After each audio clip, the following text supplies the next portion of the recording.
আসসালামু আলাইকুম। আপনারা সবাই কেমন আছেন?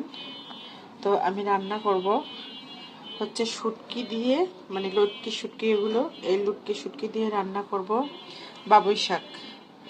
শুটকি দিয়ে বাবুই শাক ভাজি করলে খুব ভালো লাগে খেতে।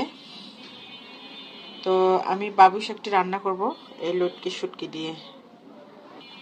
তো বাবুই শাকটির একটু ঝাঁঝালো গন্ধ থাকে। আমি এই বাবুই শাকটি সিদ্ধ করে নেব, সিদ্ধ করে পানি ফেলে দেব। তো এই যে বাবুই শাকটি আমি বসিয়ে দিয়েছি একটা পাতিলে, আর এখন ঢেকে জাল করব।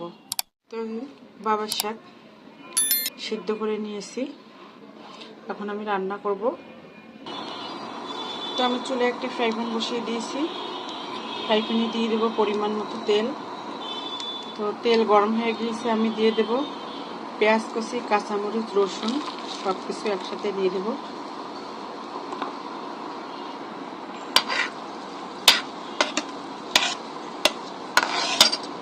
দিয়ে ভালোভাবে নেড়ে নেব, হালকা ব্রাউন কালার করে ভেজে নেব। তো দেখুন হালকা করে ভাজা হয়ে গেছে। এখন একটু রসুন বাটা দিয়ে দেব। রসুন বাটা দিয়ে একটু ভালোভাবে নেড়ে নেব।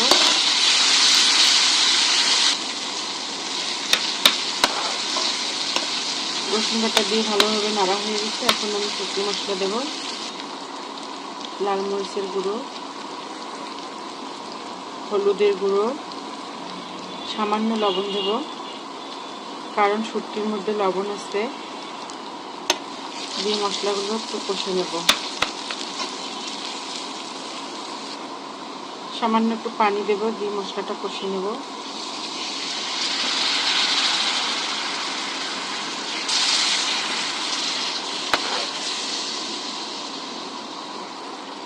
একটু জিরের গুঁড়ো দিয়ে দেব।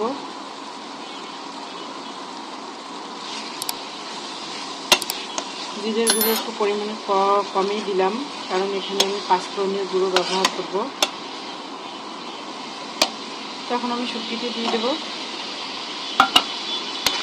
শুটকিটা ভালোভাবে মশলার সাথে কষিয়ে নেব।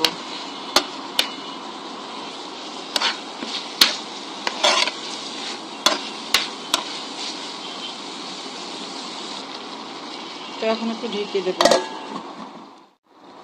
আমি ঢাকনাটা তুলে নেব।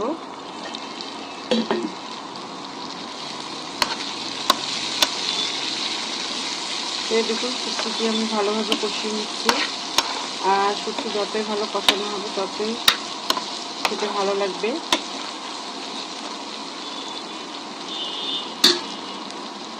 এখন আমি শাক দিয়ে দেব। শাক আর শুটকি একখানে ভালো করে কষাবো।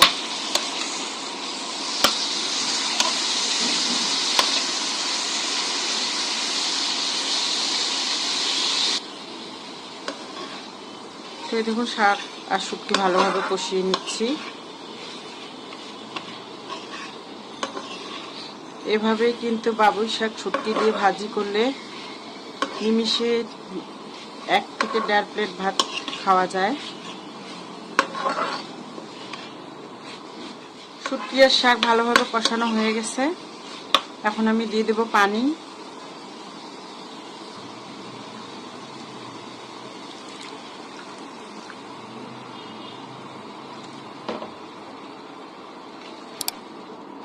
পানি দিয়ে দিলাম, কারণ শুটকিটি সিদ্ধ হবে।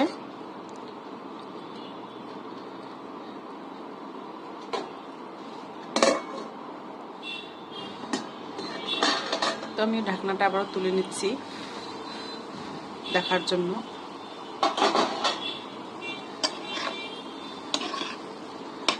তো আমি কোনো ঝোল রাখবো না, একদম ভাজি করব, তাহলে ভালো লাগবে। তো দেখুন পানি কমিয়ে এসেছে, আর শুটকি ওই যে সিদ্ধ হয়ে গেছে, ভেঙে যাচ্ছে শুটকি।